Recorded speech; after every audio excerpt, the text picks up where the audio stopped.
Episode 1. The Homecoming Illusion. All right, Triggers, this is Episode 1, the first story, and we're starting exactly where my brain decided to snap into clarity, the mall during homecoming season. This is the homecoming illusion. Homecoming is a fall dance at American high schools, basically prom with training wheels. When homecoming season hits the mall, it shows up like glitter-infused chaos on caffeine.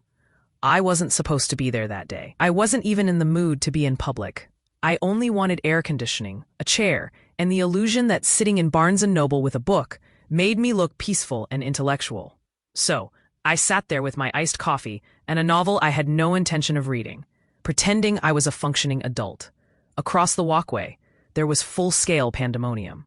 Teen girls were running in and out of stores, arms loaded with dresses that looked like Disney princess gowns on performance-enhancing drugs. You could practically smell the insecurity, mixed with body spray, drifting like fog. One girl walked out of a fitting room wearing a Geep emerald dress, the kind that looked like it came with a scholarship and a 5-year plan. She twirled, frowned at the mirror like it personally offended her existence, sighed dramatically, and went right back inside. And suddenly something clicked in me. Not a sweet inner growth moment, not an inspirational click, no. This was the click of a 50-year-old woman whose brain finally connected dots she had ignored for decades. Watching these girls didn't just remind me of them, it reminded me of me. And even worse, it reminded me of all the years I dragged my daughter through this same ridiculous ritual.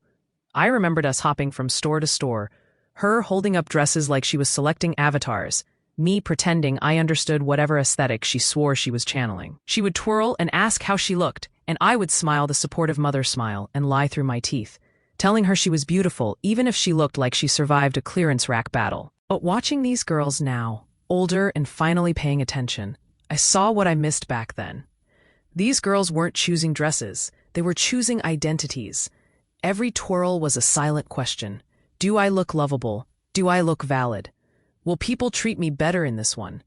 Not one of them seemed to ask the only question that actually mattered, which was whether they even liked the dress. Because homecoming has never been about the dress. Homecoming is about cosplaying the version of yourself you hope people believe.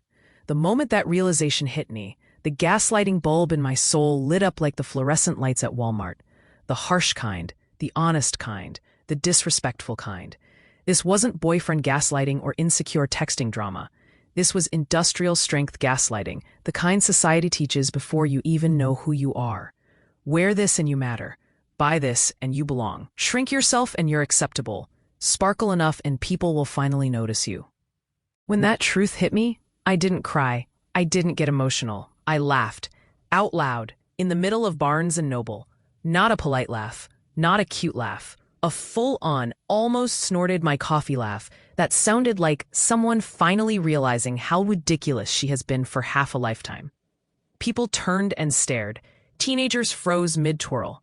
A guy with a Wetzel's pretzel looked at me like I escaped from an evaluation room.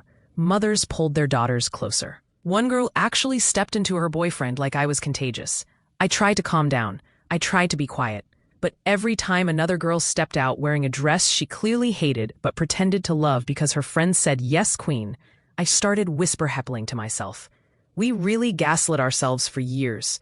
We were out here buying personalities like they were buy one, get one free. We tried to fix our trauma with sequins. Half them all probably thought I was possessed. But honestly, that moment was the first time I realized how funny and how sad it all was. We never needed the dress. What we needed was permission to feel enough without it. Sitting there at 50 years old, laughing like a deranged woman next to the new releases table, I finally understood the joke. The world didn't gaslight us on its own. We volunteered. We bought the illusion. We wore the costume. We auditioned for the role of acceptable. And the punchline was that we were already enough. But the mirror was never designed to tell us that. So that was my moment of clarity. Or insanity, depending who tells it. And that triggers is story 1, the homecoming illusion. If you're wondering whether I went overboard analyzing a mall meltdown, of course I did. My brain doesn't do mild, it does deep dive, overheat, spiral, and reboot.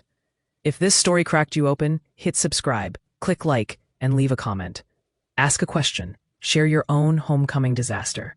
Or tell me what illusion you want me to break down next. We'll dissect it as the slightly unhinged community we clearly are. Episode 1 is done. Episode 2 is coming.